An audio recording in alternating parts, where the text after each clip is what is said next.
you just caught me eating some pot noodles. Not actual pot noodles, I'm not that rich. But anyway.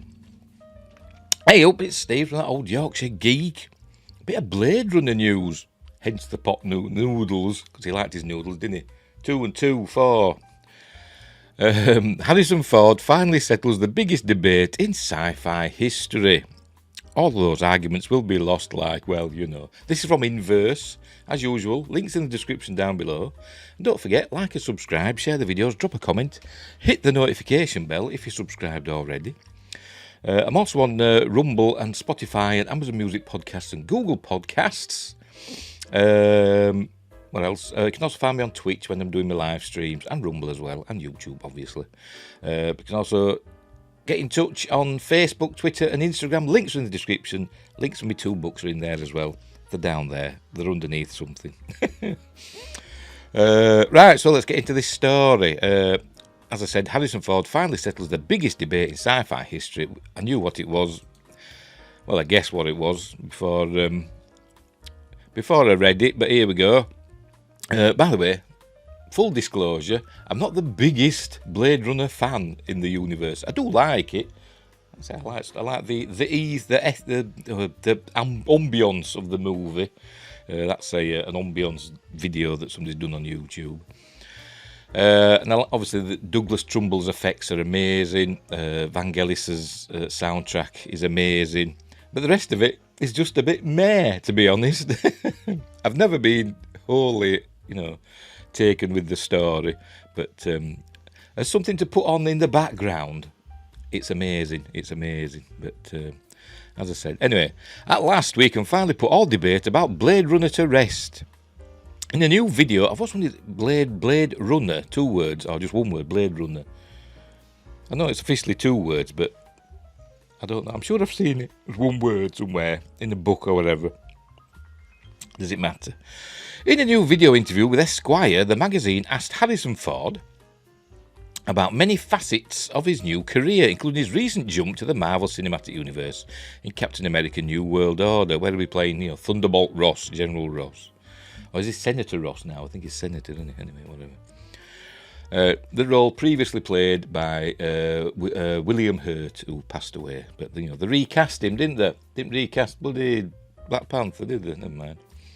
Towards the end of the 6-minute video, Esquire asks why Ford has gone on record and even argued with Ridley Scott over the true nature of Rick Deckard, his character from Scott's 1982 classic Blade Runner. Ford briefly explained that he actually believed Deckard was a replicant, a lifelike android capable of thoughts and feelings all along. Just a minute, I'm just going to have another mouthful of noodles. I'm hungry. I always knew that I was a replicant, Ford said. Oh, I presume it means Deckard. I just wanted to push back against it, though. I think a replicant would want to believe they're human. At least this one did. Ford didn't elaborate, but his statement counters the prevailing narrative regarding Blade Runner's biggest mystery, while the answer to the question, is Deckard human or a replicant, varies based on which version of Blade Runner you watch. It's also public knowledge that Ford and Scott clashed over it during production. While Scott insisted on making Deckard a replicant, Ford believed Deckard had to be human to truly connect to viewers. He told Vanity Fair in 2017, I felt that the audience needed to have someone on screen that they could emotionally relate to as though they were a human being. According to Paul M. Salmon, a journalist who'd been on set, Scott tried to have things his way by inserting abstract clues that suggest Deckard is a replicant. When Ford began to notice, he allegedly told Scott, God damn it, I thought we said I wasn't a replicant. That's my bad attempt at some Ford impression. The 2007 cut of the movie, Blade Runner The Final Cut, includes all of Scott's visual clues suggesting that Deckard is a replicant. That reading is generally considered the most compelling and artistically rich version, as it makes Blade Runner a story about identity, memory and purpose, and how all those forces can collide within an individual. If Deckard is human, all Blade Runner becomes is a movie about a guy with weird dreams and a crush on a robot. On the other hand, no one in their right mind should tell Harrison Ford he's wrong to his face, so it's nice to hear that he finally changed his mind. It's a funny one, isn't it? It's Blade Runner. Is Deckard a replicant or is he not? I've always thought he was a replicant. Well, not always, but since it was first, the idea popped up that it might have been a replicant, and the clues were pointed out, and I thought, yeah, that makes sense to me. But some people have said, well, they can't be a replicant because, i.e. his age, we don't know how old he is. We get the impression that he's been around a while, because I forgot the name of the chief of police. I can't remember, but he says he wants the old Deckard back, the old, Blade Runner. So it gives the impression he's been around a while, and replicants allegedly don't have a 4-year lifespan. But if he's been around a while, he's obviously not a new generation one, is he? The new generation ones are like Rachel, who don't have a fixed lifespan, and the what is it? Nexus 6 ones are the next newest. So it's obviously before them, if he's been around a while. Or were he a prototype? Don't know. But the clues are all there. His eyes shine, that he shares with Rachel and other replicants. We see that briefly. His photos, he collects photos just like the Brian Brown replicant collected photos, trying to make his own memories. His dream of the unicorn from Legend. His dream of the unicorn, which Edward James Olmos's character. Don't ask me that, I've forgotten the names. I told you I'm not a massive fan.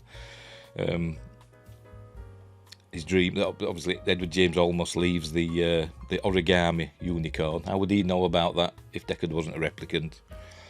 It's been argued that he can't be a replicant because Roy Batty, I know his name, he saved him at the end. Why would he save, it's saving a human life, that's what he's doing. His final act is to save Deckard's life, because he's human. But it could be argued that Roy didn't know he was a replicant and just thought he was human. Or it could be that he knew he was, one of these new kinds of replicants, or whatever, a special sort of replicant that needed to continue. And we know from Blade Runner 2049, I think, I've only seen it once, I didn't like it, I thought it was boring. But he did go on to have a child with Rachel, I think, didn't he? I think he did, I'm not sure, because I don't know, I can't remember. Whereas I don't think other replicants could do that, even the Nexus 6s. So there's that argument. I'm probably getting it all wrong, because, as I said, I'm not the biggest fan of Blade Runner. But now, Harrison Ford is saying that he thought at the beginning that Deckard was a replicant. But he as they were making it, he thought he wasn't a replicant. He pushed against it, but he initially thought he was a replicant. And then he got angry with Ridley Scott because he said, "God damn it! I thought he said I wasn't a replicant." But like I say, I think Ridley Scott changes his mind more than he changes his socks. But there you go. So there we are. So Deckard was a replicant. Well, according to the fella who played him. But, what do actors know, really? Right, we'll leave it there. As I think of a replicant. I also don't understand that scene where he's with the chief. Which could be Bryant, wasn't it? Yeah. Where he's explaining to him all about replicants. He thought, well, if he's an ex-Blade Runner, he should know all about this. He's telling the 4-year lifespan and all that. And Deckard's acting as though he doesn't know this stuff. But if he's like the old Blade Runner, surely he knows all this. Or maybe he's just new. Maybe he's just been switched on and, with pre-programmed memories of being a Blade Runner before. So maybe that's the case. But Bryant's just giving him a refresher, so to speak. I don't know. But anyway, it's one of those divisive films, I suppose. Well, it is with me. Like I say, I like the film, but I'm not a massive fan of it. But as an artwork, it's amazing. The effects, the cinematography and everything, and the music, the sound design, it's all astonishingly good. It's I don't think it's Ridley Scott's best film, to be honest. I think Gladiator's Ridley Scott's best film, but it's up there. But I think Ridley Scott's overrated anyway. He should have stuck to Hovis adverts. Anyway, we'll leave it there. So, Thanks for watching. Wherever you are, look after each other. And until next time, watch out for replicants and Blade Runners. And I'll see thee.